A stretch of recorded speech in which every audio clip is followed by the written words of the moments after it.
Aloha, it's Kiana, and here are today's top Hawaii headlines from the editors at the Honolulu Star-Advertiser. Also, mahalo to Longs Drugs Hawaii for sponsoring the show. Head on over to your neighborhood Longs Drugs for all your shopping needs. 2 suspects are in custody after Big Island police officers came under fire during a car chase in Captain Cook this morning, sparking an hour-long manhunt.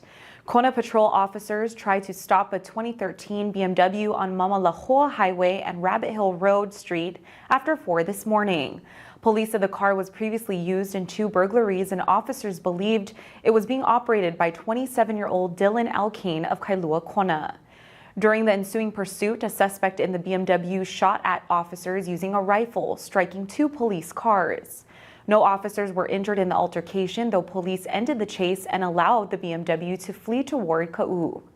Police believe Alkane and his 35-year-old accomplice, Leilani Parent, ditched the BMW and stole a red 2017 Ford Explorer at gunpoint in the Kealakekua area. Alkane and Parent were located and arrested in Puna. A 23-year-old man charged in connection with the deadly shooting at a cockfight in Ma'ili made his initial appearance at Honolulu District Court today. Jacob Borge appeared before a judge on charges of 1 count of second-degree murder in the shooting death of 34-year-old Gary Rebelisa Manor. Borge is also facing first- and second-degree attempted murder and firearms charges. A petition was filed against 16-year-old Shaden Styles McEnroe Keoli'i for the same charges in the case. He is currently being held at a juvenile detention facility. Police said the suspects opened fire after a fight broke out at the end of a cockfight early Saturday. Rebelisa Manor and 59-year-old Kathy Rebelisa were taken to a nearby hospital where they were pronounced dead. 3 men were also treated at the hospital for gunshot wounds before being released. Borge and McEnroe Keoli'i turned themselves into police Tuesday night. The U.S. House of Representatives has passed a bill that would ban transgender athletes from competing in girls' and women's sports. Pushed through by House Republicans, the legislation would amend Title IX by prohibiting recipients of federal money from permitting a person whose sex is male to participate in programs designated for women or girls. The bill defines sex as, quote, based solely on a person's reproductive biology and genetics at birth.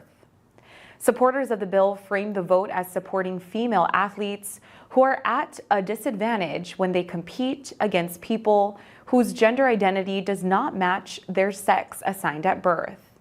At least 20 states have imposed similar limits on transgender athletes at the K-12 or collegiate level.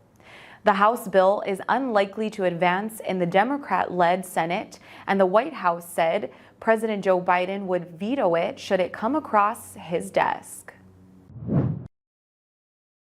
K-pop star Moonbin has died at the age of 25. The singer from South Korean boy band Astro was found dead at his home in Seoul Wednesday evening.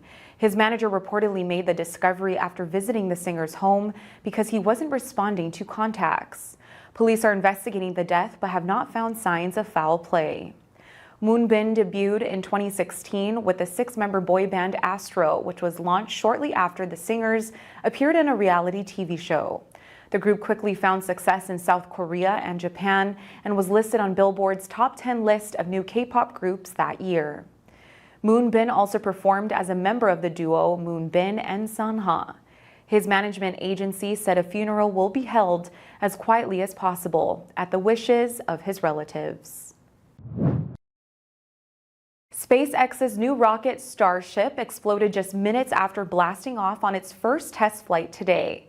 The biggest and most powerful rocket ever built took off from a launch pad in Texas and crashed into the Gulf of Mexico.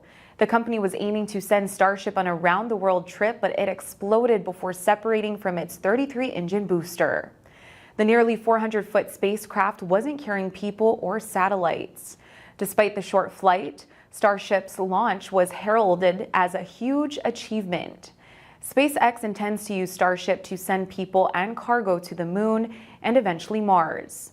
NASA has reserved a Starship for its next moonwalking team, and wealthy tourists are already booking lunar flybys. SpaceX has more boosters and spacecraft lined up for upcoming test flights, and the next set should be ready to go in a few months. For more on these stories and all the latest headlines, subscribe to the Honolulu Star-Advertiser. Visit Hawaii's top source for breaking news online at staradvertiser.com and download the Star-Advertiser mobile app. Mahalo, have a great day, and we'll see you back here tomorrow. I was able to earn my master's degree in 6 months at WGU. The competency-based learning made all the difference in the world because I was able to apply what I already know and move through those courses faster.